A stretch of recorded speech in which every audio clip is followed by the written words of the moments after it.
خدا کی قسم یہی سوچ آج ہماری قوم کی ہے. خانقاہوں میں مراقبے کروائیں گے, محاسبے کروائیں گے, مدرسوں میں پڑھائیں گے, یونیورسٹیوں میں پڑھائیں گے. جب اس کے دماغ پہ شہوت چڑھے گی اس کو شادی کا مشورہ نہیں دیں گے. اس کو کہیں محاسبہ کرو, مراقبہ کرو, فلاں بزرگ کا بیان سنو, تبلیغ میں چلہ لگاؤ, 4 مہینے لگاؤ.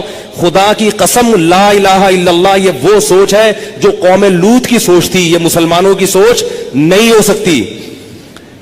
حرام شہوت سے بچنے کا راستہ اللہ نے شادی میں رکھا ہے, محاسبوں مراقبوں میں نہیں رکھا. اتنا میں معاشرے کے خلاف اس چیز میں لڑ کے خود تھک گیا ہوں کہ میں کبھی سوچتا ہوں یا تو میں پاگل ہو گیا ہوں یا یہ سارے لوگ پاگل ہو گئے. ایک خاتون کا میرے پاس فون آیا, میں بیوہ ہو گئی ہوں, میرے سے اپنی خواہش برداشت نہیں ہو رہی, زنا کا خطرہ ہوتا ہے, تو میں ایک کم درجے کا گناہ کر کے اپنی خواہش کو پوری کر لیتی ہوں. میں نے کہا حرام ہے, آپ نکاح کریں. مجھ سے کوئی نکاح کے لیے تیار نہیں ہے. میں نے کہا آپ اپنے حقوق سے دستبردار ہو کر کسی سے نکاح کر لیں کہ بھئی مجھے صرف اپنی اس حلال خواہش کے لیے کسی مرد سے نکاح کرنا ہے, میں اپنے آپ کو گناہ سے بچانا چاہتی ہوں, میں اپنے حقوق چھوڑنے کے لیے تیار ہوں. میں نے کہا کر لے گا نکاح, کیونکہ اللہ نے عورت کی خواہش کے لیے مرد کو بنایا اور مرد کے لیے عورت کو. اس کے علاوہ کوئی راستہ اسلام میں حلال نہیں ہے. اور اس مرد سے بھی قیامت کے دن سوال ہوگا جو اتنی بیوہ اور اس جیسی لاکھوں عورتیں بیٹھی ہوئی ہیں, حرام طریقے سے خواہشات پوری کر رہی ہیں, اور جب اس کمبخت سے کہا جاتا ہے کہ تو نکاح کر لے تو کہتے ہیں مجھ میں نکاح کی طاقت نہیں ہے. جبکہ انٹرنیٹ پر روزانہ ننگی فلمیں دیکھ رہا ہوگا, اتنی شہوت ہے, روزانہ اور طریقوں سے اپنی حرام خواہشات پوری کر رہا ہوگا, اور بڑے بڑے قوم میں کارنامے سر انجام دے رہا ہوگا جن کے لیے اچھا خاصا حوصلہ چاہیے. لیکن جہاں کسی عورت کو عفت اور پاکدامنی والی زندگی میسر کرنے کی بات آتی ہے, نکاح کی بات آتی ہے, یہ بکری بن کے بیٹھ جاتا ہے, کہتا ہے میرے اندر قوم سے لڑنے کی, رشتہ داروں سے لڑنے کی طاقت نہیں ہے. ویسے اس کو بولو نا وہاں جا کے بم رکھ کے آؤ تو رکھ کے آ جائے گا. اس کو بولو نا یہ فتح کر لو مارے کا, یہ کر کے آ جائے گا. تو بھائی یہ طریقہ نہیں ہے. اللہ نے سورہ نور میں نظروں کی حفاظت کا حکم دیا اور اگلی آیت میں اللہ نے نکاح کا حکم دیا ہے, آلٹرنیٹ فوراً بتایا ہے. تو اللہ نے صرف اور صرف مرد عورت کو ایک دوسرے کے لیے پیدا کیا ہے, اور ہن لباس لکم وانتم لباس لہن. فرمایا عورت تمہارے عیب پہ پردہ ڈالے گی اور تم اس کے عیب پہ. شہوت اللہ نے دونوں میں رکھی ہے. جو یہ کہتا ہے نا نہیں ہے, خدا کی قسم جھوٹ بولتا ہے, وہ جھوٹ بولتا ہے. وہ کوئی کہتا ہے وہ اتنی نیک عورت ہے اس میں شہوت نہیں ہے, خدا کی قسم جھوٹ بول رہا ہے. جیسے بھوک لگنے کا تعلق آپ کے نیک ہونے یا نہ ہونے سے نہیں ہے, تو سیکچول ڈیزائرز جو ہیں اس کا کسی کے نیک یا برے ہونے سے تعلق نہیں ہے. اتنی یہ کامن سینس کی بات ہے, یہ سمجھ میں نہیں آ رہی بھائی. اتنی کامن سینس کی باتیں ہیں, اس میں کون سی میں ایسی باتیں کر رہا ہوں جو سمجھ میں نہ آئے, اس پہ میرے اوپر الزام لگتے ہیں, پتہ نہیں کیا سکھا رہے ہیں لوگوں کو. تو یہ جو الٹے کام آج کل ہو رہے ہیں نا, لڑکیاں بھی کر رہی ہیں, یونیورسٹیاں جانے والی لڑکیاں, کالج جانے والی لڑکیاں, میرے پاس فون آتے ہیں ہم یہ کر رہے ہیں ہم یہ کر رہے ہیں. میں کہتا ہوں کیوں بھائی؟ کہہ رہے ہمارے اندر جزائز پیدا ہوتی ہے, ہم کیا کریں مفتی صاحب, رشتے ہی نہیں آتے. اور لڑکا بھی کر رہا ہے, ان سے بولو کہ بھائی تم شادی کیوں نہیں کرتے؟ پیسے ہی نہیں ہے, کیسے کر لیں شادی, پیسے ہی نہیں ہے. گرل فرینڈ کے لیے پیسے کہاں سے آ جاتے ہیں بھائی تمہارے پاس؟ نکاح کے لیے یہ دماغ سے نکال دو کہ پیسوں کی ضرورت ہوتی ہے. یہ دنیا کا سب سے بڑا جھوٹ ہے کہ شادی کے لیے پیسے چاہیے. او بھائی شادی ایجاب و قبول کا نام ہے, خدا کی قسم نہیں چاہیے پیسے شادی کے لیے. اگر شادی کے لیے پیسے چاہیے ہوتے تو اللہ قرآن میں نکاح کا حکم دینے کے بعد غریب اور فقیر کو الگ سے ترغیب نہ دیتا. اللہ کہتے اگر فقیر ہونا تو اللہ دے دے گا پیسے, کر لو شادی. اگر نکاح میں پیسوں کی شرط ہوتی کہیں بھی کسی بھی درجے میں تو اللہ کیا کہتے جن لوگوں کے پاس پیسے نہیں ہیں وہ صبر کریں. اللہ نے تو نہیں کہا. اب آپ کہیں گے جب پیسے نہیں ہے تو کیسے شادی ہوگی؟ نکاح نام ہے ایجاب و قبول کا. بھائی کسی لڑکی سے عقد کر لو, ایگریمنٹ کر لو کہ میں تمہیں اپنے نکاح میں لیتا ہوں, وہ اس کہ ہاں میں نے قبول کیا, گواہ سن رہے ہو, یہ بات ہو گیا. اب اگر پیسے نہیں ہے تو اس کو بتاؤ بھائی پیسے نہیں ہے میرے پاس, تم میرے گھر آگے رہنا چاہتی ہو تو میرے ذمے تمہارا خرچہ ہے, لیکن یہ ہے میرے پاس, میں جتنا خود کھا رہا ہوں اس میں سے آدھی روٹی تمہیں کاٹ کے دے دوں گا. بہت مشکل ہے. کچھ کرنا ہے نا تو کچھ کرنا پڑے گا, ورنہ چلتے رہو پھر اسی راستے پہ جو لوط علیہ السلام کی قوم والا راستہ ہے, ادھر ہی جاؤ. اور اس انجام ہماری قوم کا بھی وہی ہے